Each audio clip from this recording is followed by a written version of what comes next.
Hello guys, welcome back to my YouTube channel Brian Masika Reaction. And today we all about these American activists sending a strong warning about racism. Enjoy until the end. Let's meet at the commentary. You say that all whites are racist. Can you expound on that, please? Any white person who was born, raised, and schooled in the United States of America, if you aren't a racist, you're a miracle. Either that or you decided to educate yourself. Because education in this country is about white is right, brown's all right, black's got to stand back. Yellow's mellow, but whites, we educate in a way that says that white males have done all the adventures, have made all the adventures, have done all the discovering, have made all, everything that is good and has been accomplished according to social studies, which is actually anti-social studies, by white males. It's a lie. But we do that in order to maintain the myth of white superiority. The myth of race has to be maintained at all costs in this country. Because if white people have to give up the color of their skin as being something that makes them perfect, what do they have left? If we start teaching the truth about history, if we start teaching about Nile Valley contributions to civilization, it will totally change the way we conduct ourselves in the classroom. White people created racism. Anything you create, you can destroy. God created human beings, the human race, and they started out black women. White people created racism. Human beings created racism. It's time to get over it. So, if all white people are racist, according to you, can they be reprogrammed? Of course they can. Of course they can. Of course they can be. It's called education. I'm an educator. The word educator comes from the root duc dus, which means lead, the prefix e, which means out, the suffix ate, which means the act of, and the suffix or, which means one who does. An educator is one who is engaged in the act of leading people out of ignorance. Now, I know you can change them. The second year I did the blue-eyed, brown-eyed exercise in my classroom, it was filmed by the Canadian Broadcasting Corporation. They gave me a copy of that film. I showed it to my father. My father was about 59 years old at the time. He's been a farmer all his life. He raised six kids, lost one, raised six. Watched that film as a 59-year-old man. When it was over, he stood up, and with tears in his eyes, he took his red handkerchief out of the back pocket of his overalls, his bib overalls, and said, "I wish somebody had taught me that when I was 9 years old." Nobody had dare say to me, "This doesn't work. This is too harsh. This isn't necessary. You can't teach an old dog new tricks because they're wrong." You can teach an old dog new tricks. You can teach people to give up the myth of racism. Somebody taught the Greeks to give up the myth that the sun was a god in a golden chariot that went across the sky every morning. They believed that for hundreds of years. We have believed the myth of 3 or 4 races, different races in this country, for long enough. 572 years or something like that is enough of that. It was a lie to begin with, and it's a lie. Oh yeah, in 30 years, white people will have found out that they have no choice but to get along with those who are different from themselves. I'm not willing. I'd love to wait, but I can't. At my age, I'm not going to be here in 30 years. But we could change this situation if we chose to. You want to talk about forgiveness? You want to talk about changing this thing? I cannot understand how Japanese people can stand the sight of any of us, and yet they do. I cannot understand why black people who have been subjected to the ugliness that they've been subjected to in this country can get up every morning and go to work among us and not be absolutely furious. And I don't understand why we allow white people to behave the way they do. I don't understand that. We have got to stop tolerating the intolerable. If it's intolerable for my black cousins, and every black person on this earth is one of my cousins, if it's intolerable for them, it's intolerable for me. I will not tolerate it. I will not tolerate it. That is not that. I am required not to tolerate that kind of treatment for the people who are related to me. And that's every person on the face of the earth. If your ignorance is such that you will mistreat somebody because of your ignorance about the color of their skin, don't do it around me. Number one, I've been threatened with death lots of times. Now I say, go for it, fool. My husband died 4 years ago. being with him would not be a bad thing for me. Death is not the worst thing that can happen to you. Living a worthless, useless life is much worse than dying. For people who don't know you, tell us a little bit about yourself.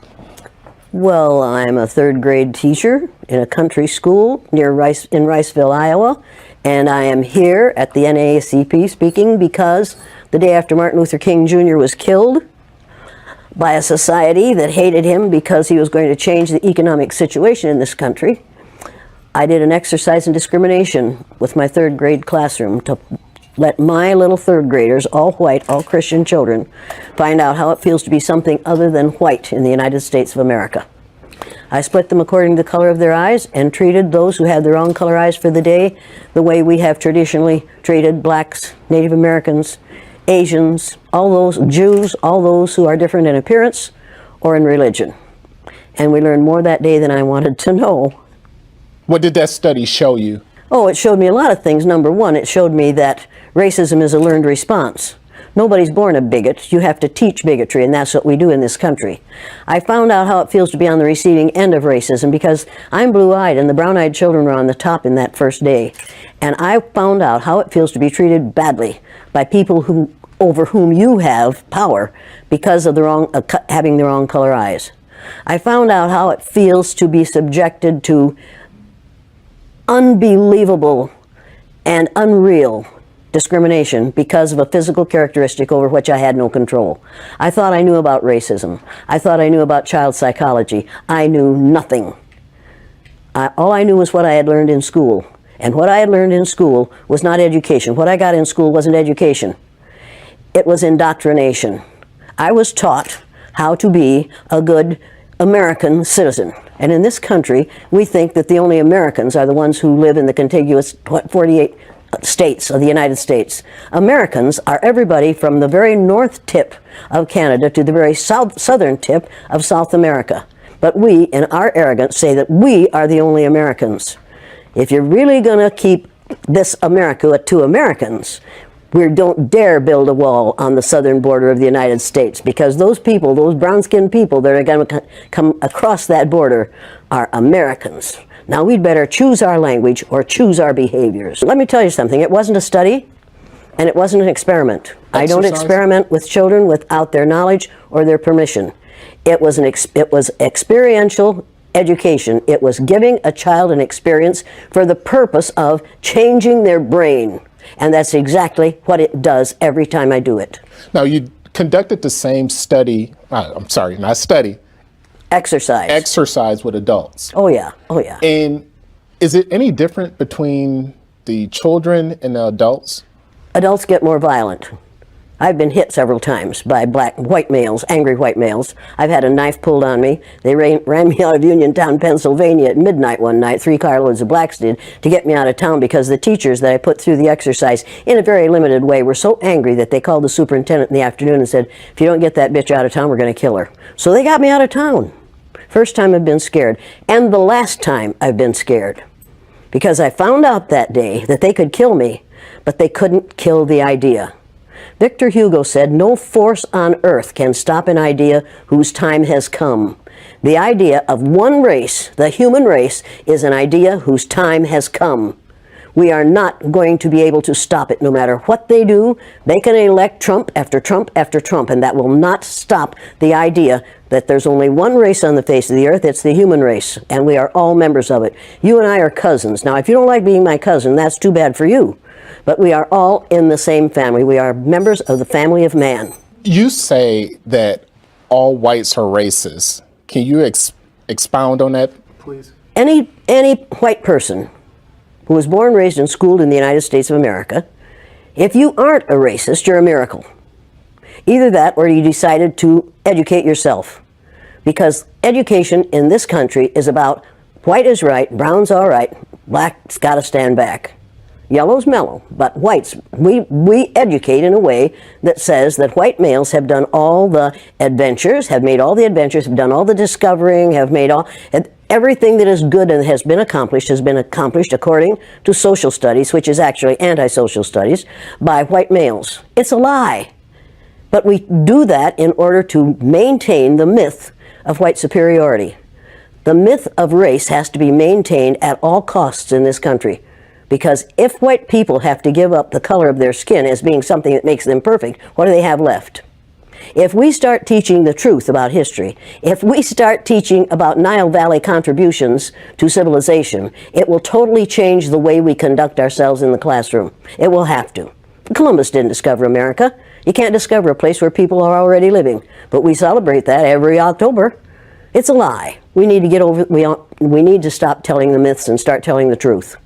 So when you tell people that they're racist, and it must have some kind of effect, because most people will say, I'm not racist. I'm not a racist. Why, some of my best friends are black. Right. Yeah, and then you say, name one. Or this one, I don't see color. And when some woman says to me, I don't see color, I say, I knew that if you saw color, you wouldn't dye your hair that way.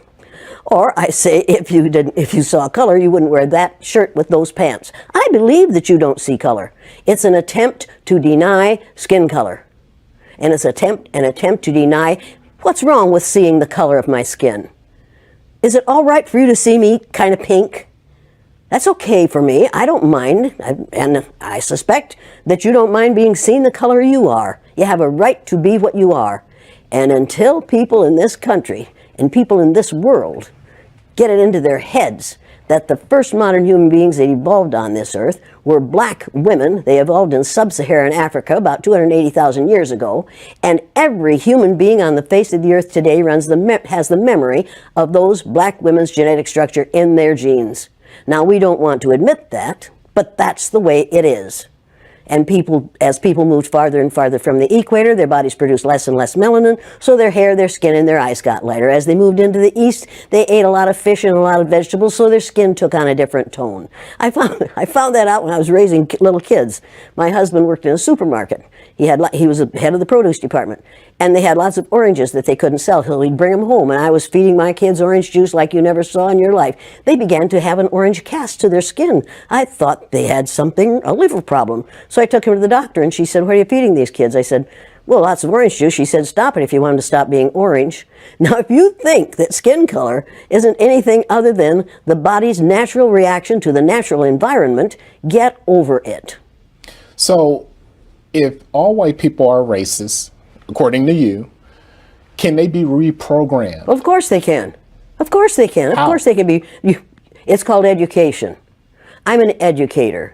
The word educator comes from the root duc dus, which means lead, the prefix e, which means out, the suffix ate, which means the act of, and the suffix or, which means one who does. An educator is one who is engaged in the act of leading people out of ignorance. Now, I know you can change them. The second year I did the blue-eyed, brown-eyed exercise in my classroom, it was filmed by the Canadian Broadcasting Corporation. They gave me a copy of that film. I showed it to my father. My father was about 59 years old at the time. He's been a farmer all his life. He raised six kids, lost one, raised six. Watch that film as a 59-year-old man. When it was over, he stood up, and with tears in his eyes, he took his red handkerchief out of the back pocket of his overalls, his bib overalls, and said, I wish somebody had taught me that when I was 9 years old. Nobody had dare say to me, this doesn't work, this is too harsh, this isn't necessary, you can't teach an old dog new tricks, because they're wrong. You can teach an old dog new tricks. You can teach people to give up the myth of racism. Somebody taught the Greeks to give up the myth that the sun was a god in a golden chariot that went across the sky every morning. They believed that for hundreds of years. We have believed the myth of 3 or 4 races, different races in this country, for long enough. 572 years or something like that is enough of that. It was a lie to begin with, and it's a lie. Now, we often hear about reverse racism now. There's no such thing as reverse racism. There's no such thing as reverse racism. You can only be a racist if you have the power to institutionalize what you're doing to people who are different from you. What we're calling reverse racism is natural reaction to being treated unfairly on the basis of somebody else's ignorance. Now, don't ever let anybody say to you or about anyone around you that people don't like that person because of the color of their skin. That isn't the reason white people don't like people of color. They don't like people of color because they don't understand about skin color. and they don't understand that we all are descendants of somebody who looked like your mother. That's deep. You don't really want to get me started on this because I do want to get you started. I'm really angry about how we are miseducating the American mind. And what I like the most about what you're doing in your exercises is that you come in with a very direct attitude. You even call yourself the B word. Well, but you see, the B word for me is the one that's most often used to refer to me. It used to bother me a lot. For me, the B word is an acronym for being in total control, honey. So you want to call me that? That'll prove to me that you're out of control. And then I'll whip out my little Lorena Bobbitt fruit knife and take care of it for you. Go on. So is it necessary to strip away all of a white person's power, like in your exercises, in order for them to see the light? Or is there another way It's necessary to do what we do in offices and in the military and in schools and colleges and in hospitals and in community groups all the time. What we do is we become our parent ego. We go into our parent ego state, and that forces all those we're working with into their child ego state. And if you watch our present so-called president, he spends most of his time either in his child or his parent ego state. He never gets into his adult ego state unless he's reading off the teleprompter. And he is such a poor reader that oftentimes he makes mistakes, and then he is instantly in his child ego state right in front of your very eyes. It's absolutely fascinating to watch it happen. Speaking of our president, a lot of people say that racism has risen under him. Anybody who doesn't say that hasn't been paying attention. It absolutely has. I'm getting more hate mail now than I have gotten for years. The kinds of things that are being said in this country today are things that he has said for the last 2 years. He has said them publicly, and he got elected because he said them publicly. We have a group of people in the United States of America who were in response to 8 years of a black man in the White House and the possibility that they might have from 4 to 8 years of a woman in the White House, will elect anything that walks and can chew gum at the same time. This last election, as far as I'm concerned, was a direct response to having a black man in the White House for 8 years. And it's time to change the White House to the President's house. This is ridiculous to call the place where the President of the United States lives the White House. It sends the wrong message. It says, I remember when Richard Nixon said to a group of reporters, "I'm trying to save the White House for you white people." That says it all. And at that moment I thought, well, wait a minute. Now this is something that has to be changed, and it has to be changed. Nothing can stop an idea whose time has come. It's time to change the name of the White House to the President's house or the President's residence, which has a nice ring to it, don't you think? With the state of the country being what it is right now, there's a lot of conversations taking place about, let's have a conversation about race. How would a person go about having that conversation? What can they expect to happen in a conversation Well, like the that? first thing they have to do is not talk about tolerance. I found out the day I was on the bottom in the blue-eyed, brown-eyed exercise with my students. I found out how it feels to be tolerated. I found out that tolerance means put up with or allow me to be. I don't need your allowance, and I don't need to be tolerated. I want to be valued, recognized, and appreciated. Put your tolerance where the sun doesn't shine. I do not believe in tolerance because in this country, we tolerate zits when we're little, zits when we're teenagers, hot flashes when we're old, and the flu and bad weather in between. We tolerate ugly things that are going to go away. I don't intend to tolerate anyone. I intend to recognize, appreciate, and value people, not to tolerate them. And I have all kinds of respect for the man who is part of the tolerance group in Atlanta, maybe. I have all kinds of respect for those folks, but we've got to change it from tolerance because the powerful can tolerate. The powerless have to wait to be tolerated. I have no time for that. I like that. No, I'm going to get lots of angry responses to that one. And I understand that. But I'm reading a book right now. Everybody needs to read this book. It's called, everybody has to read this. Everybody that's watching this has to read this book on tyranny. 20 things that we've learned over the last 100 years in this country that have put us in the position we're in now and what we can do about it. everybody has to read this book. They should read this book first, and then they should read The Myth of Race by Robert Wald Sussman. And once you've read The Myth of Race, you will never, ever again go along with the idea that there are 3 or 4 or 5 different races. It was a lie made up by the people who ran the Spanish Inquisition. And before that, there were different colors, but race had nothing to do. There was only one race, the human race. We made that whole thing up. It's time to get rid of it. We have the power to do that. This country got ready for World War II in about 6 months. And you're telling me that we can't destroy racism? White people created racism. Anything you create, you can destroy. God created human beings, the human race, and they started out black women. White people created racism. Human beings created racism. It's time to get over it. Can we go back 1 second? Sure you can. You criticized President Trump. Did I? One thing that a lot of people have criticized former President Obama on was not speaking out on race enough. Do you think he failed in that? What if he had spoken out enough on race? Imagine what would have happened to him. The man is still alive. Do you remember Dr. Martin Luther King Jr.? Do you remember Malcolm X?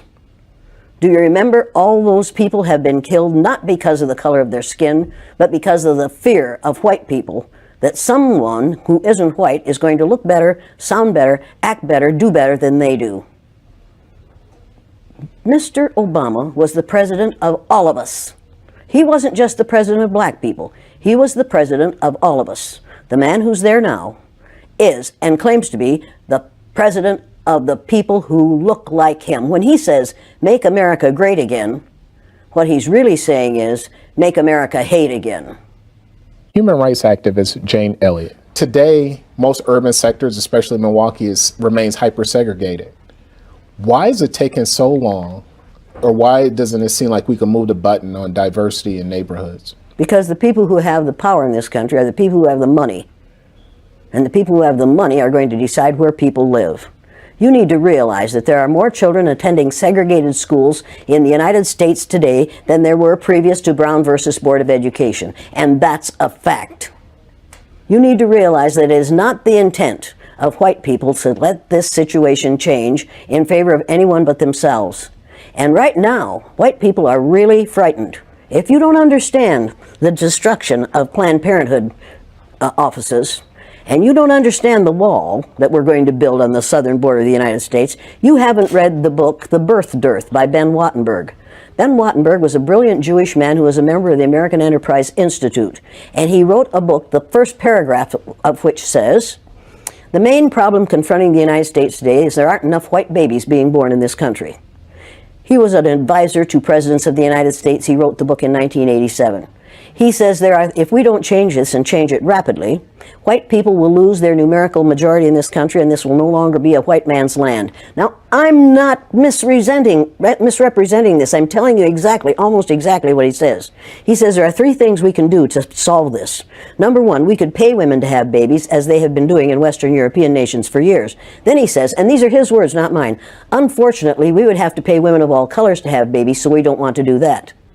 He says the second thing we could do is increase the number of legal immigrants that are allowed into this country every year. Then once again he says, unfortunately, the vast majority of those wanting to come to this country today are people of color, so we don't want to do that. The third thing he says, and women had better pay attention to this, 60% of the fetuses that are aborted every year are white. If we could keep that 60% alive, that would solve our birth dearth. Does that sound like racism to you? And if it doesn't, I want to know why it doesn't. If it doesn't, you don't understand what racism is. And I think it does. When we close Planned Parenthood clinics because we think they're there only for abortion, we need to take another look. They are used for many, many, many things, and many women need the things that they can get from Planned Parenthood clinics. But we are willing to do away with all that good to avoid allowing white women to have control of their own bodies. Now, nobody had better tell one of my daughters or granddaughters what they can do with their body. You haven't that right. Now, it would be interesting if we were as concerned about sperm cells, wouldn't it? I mean, we could take a whole lot of fun out of you boys' lives. Right. A lot of people don't understand the trauma associated with race and racism. Can you talk a little bit about the trauma associated with? The trauma associated with it, Yeah. one of the main traumas is it tells white people that they are superior because of the lack of melanin in their skin. And then they find out suddenly that we've got a black president. That's traumatic. That's where the trauma is. Living a lie, finding out the truth is traumatic. Finding out now, recently, that within 30 years, white people will be in the numerical minority in this country is going to be traumatic. And that's the reason we have to solve this problem, and we have to solve it now. I will ask folks tonight, how many of you black folks want to get even with all white people? And that's what white people are quite certain blacks are going to want to do, is get even with all white people. And nobody will raise their hand. And then I'll say, how many of you want to get even with one or two? Every hand will go up, and you know why, and so do I. White people are scared to death right now, particularly white males. They're scared to death that they are going to lose their power in the future. And they are. But if you want to get ready for the future, if you want to be treated well in the future, treat others well in the present. What we do in the present constructs the future. What we have done in the past, we can learn from that. And we'd better learn from that. Those who forget the mistakes of the past are doomed to repeat them. And when you read this book, you'll realize that that's exactly what we're doing. We're repeating the mistakes that we have made in the past because we aren't teaching about these mistakes in the present. We are not teaching history that is true. We aren't teaching social studies that is true. We aren't even teaching true geography, for God's sake. Have you seen the Mercator map recently? Have you seen that great big Greenland hanging down in the middle of that map like a ripe plum? And have you seen the legend at the bottom that says, South America is actually 9 times larger than Greenland? Were you aware of that? Most of those watching this program are not aware of that. What's your question? The question on the wall is, there's, when you talk to people about the wall, certain people about the wall, there's certain people for it, certain people against it. The people who are for it, what's their mindset? They're scared. They're afraid those people, those immigrants are going to come over here and take their jobs. Let me tell you something. You can build a wall 50 feet tall, and smart Hispanics, Latinos, smart Ecuadorians, smart others are going to tunnel under that wall and come up in their friend's house on the other side. You can build walls until hell freezes over. You will not keep that immigration from happening, and you better hope we don't keep that immigration from happening. We need those people. Do you know what will happen to the economy of this country if we take all the people who are brown-skinned immigrants out of this country, if we send them back? Do you know what will happen to our economy? Do you know what will happen to farming in California? Do you know what will happen to the price of your fruit? Do you know how hard it will be to get a good avocado? Do you have any idea what will happen to this country's economy if all those brown-skinned people go back to Mexico? I don't think we do. I don't think people have thought about that because they are being taught not to think. They are using a language. Right now, we are using a language that includes words like extremism and ugly language about people who are different from ourselves. People are listening to those words. They aren't listening to the philosophy behind them. They aren't listening to core principles which this person has none of. Now, just a couple more questions. When we hear, when I hear people say that they're not racist and things like that, and we talk about building racial harmony in this country, I don't think I see it in my lifetime. Can you predict in the near future or far future when we will ever have racial harmony? Oh in this yeah, country? in 30 years, white people will have found out that they have no choice but to get along with those who are different from themselves. I'm not willing. I'd love to wait, but I can't. At my age, I'm not going to be here in 30 years. But we could change this situation if we chose to. During the Second World War, we called the Japanese, and you'll pardon me, but this is what we called them: slant-eyed little yellow. We didn't say that about the Germans. After the war, we rebuilt Germany and Japan, and we get along beautifully with the Japanese.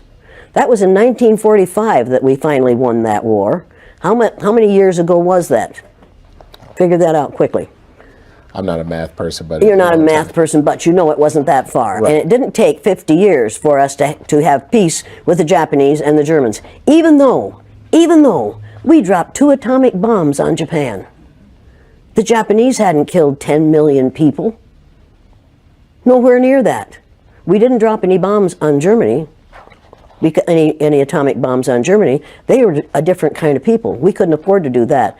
We killed how many Japanese people with 2 atomic bombs? And they forgave us. You want to talk about forgiveness? You want to talk about changing this thing? I cannot understand how Japanese people can stand the sight of any of us, and yet they do. I cannot understand why black people who have been subjected to the ugliness that they've been subjected to in this country can get up every morning and go to work among us and not be absolutely furious. And I don't understand why we allow white people to behave the way they do. I don't understand that. And my 3rd graders, after they'd gone through the exercise, couldn't understand it and wouldn't tolerate it. And when they went up to junior high and a junior high teacher used the N-word, one of my former students said, "If you're going to use that word, I'm going to go out in the hall until you stop using it, because we don't use that word in this school." That was a 7th grader who told his teacher off. When we have enough students who are willing to confront people who are making racist, sexist, ageist, homophobic statements, we're going to be better off. We have got to stop tolerating the intolerable. If it's intolerable for my black cousins, and every black person on this earth is one of my cousins, if it's intolerable for them, it's intolerable for me. I will not tolerate it. I will not tolerate it. That is not that. I am required not to tolerate that kind of treatment for the people who are related to me. And that's every person on the face of the earth. If your ignorance is such that you'll mistreat somebody because of your ignorance about the color of their skin, don't do it around me. Number one, I've been threatened with death lots of times. Now I say, go for it, fool. My husband died 4 years ago. Being with him would not be a bad thing for me. Death is not the worst thing that can happen to you.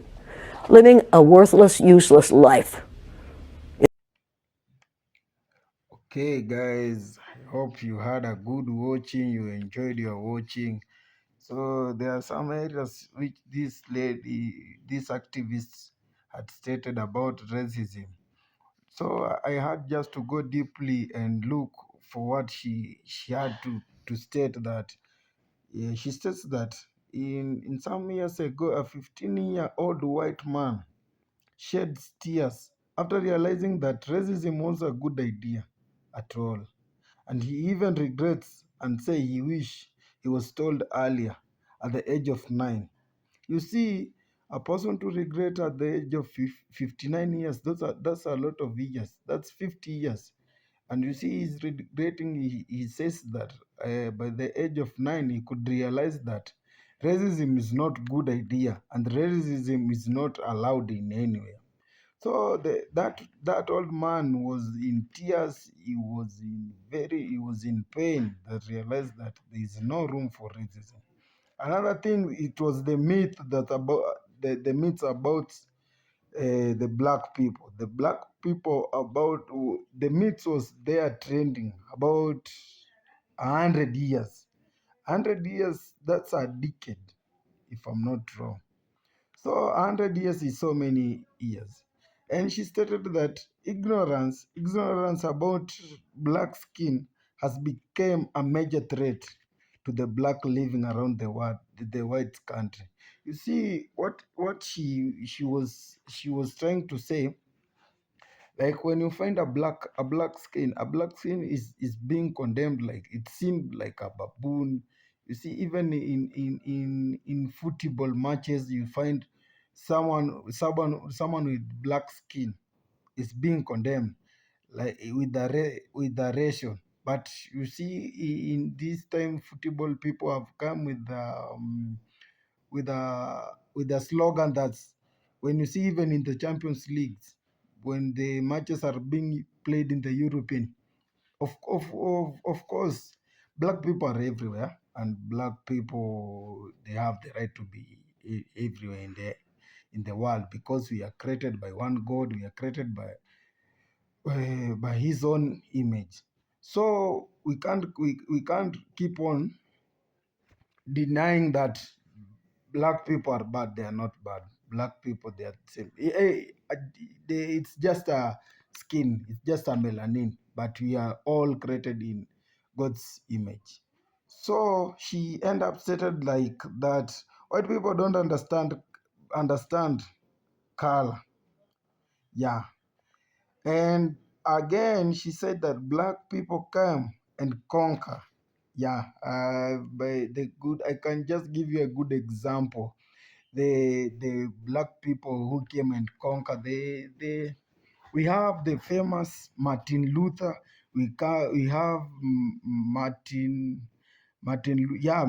the likes of Martin Luther, Malcolm X, and the famous one, the great example was the recent retired president of United States of America, who was black, and he goes by the name Barack Obama. Barack Obama lived in America for for so many years. He was a senator and later campaigned and became famous and became president of America. So you see, when we talk about blacks, you have just to remember those one who conquered. Yeah, and that was a great example by this activist. Wow, she did the good work, and by you watching this video, it you see this activist was in full pain that she condemned. She ended up saying that she can't tolerate intolerance. When you say you can't tolerate intolerance, it's just that you can't tolerate that nonsense of a person telling you that a black people does not have a right to be somewhere, but a black people has a right to be where he is all over the world. She appreciates any black and not she appreciates any black and not tolerate the racism. Racism has become a totally tragedy in this continent that we're living in. And you see, it reaches a point that blacks are scared of losing their own culture. Not blacks. Whites are scared of losing their own culture due to the black knowledge. So the blacks have the knowledge of becoming great, but since the whites are being given the opportunity, so the blacks are denied the chances. You can see, even if you come to countries like Kenya, specific Kenya, the infrastructure is being done by the whites. You find the infrastructure like roads is being built by a Chinese. A Chinese, he travels miles away. He books a plane. He comes to Kenya so that he can come and conquer. But you see, if you give a black a chance, it's not all about that. The blacks don't have the knowledge. The blacks have the knowledge. But you see, the mindset of the past history, it is stated that it's only the whites who know how to build and set up an infrastructure, but truly not. We have so many people, we have so many blacks who can conquer, who can have those who have that knowledge. They have learned, they all have the knowledge of building up infrastructure. So it's all about us. We unite, we continue conquering, but the whatever the message the message is living alive today, and we have in our daily living life, is that a black life matter, and there is no room for racism. And I repeat, there is no room for racism. Thank you for watching. Remember to subscribe. Thank you.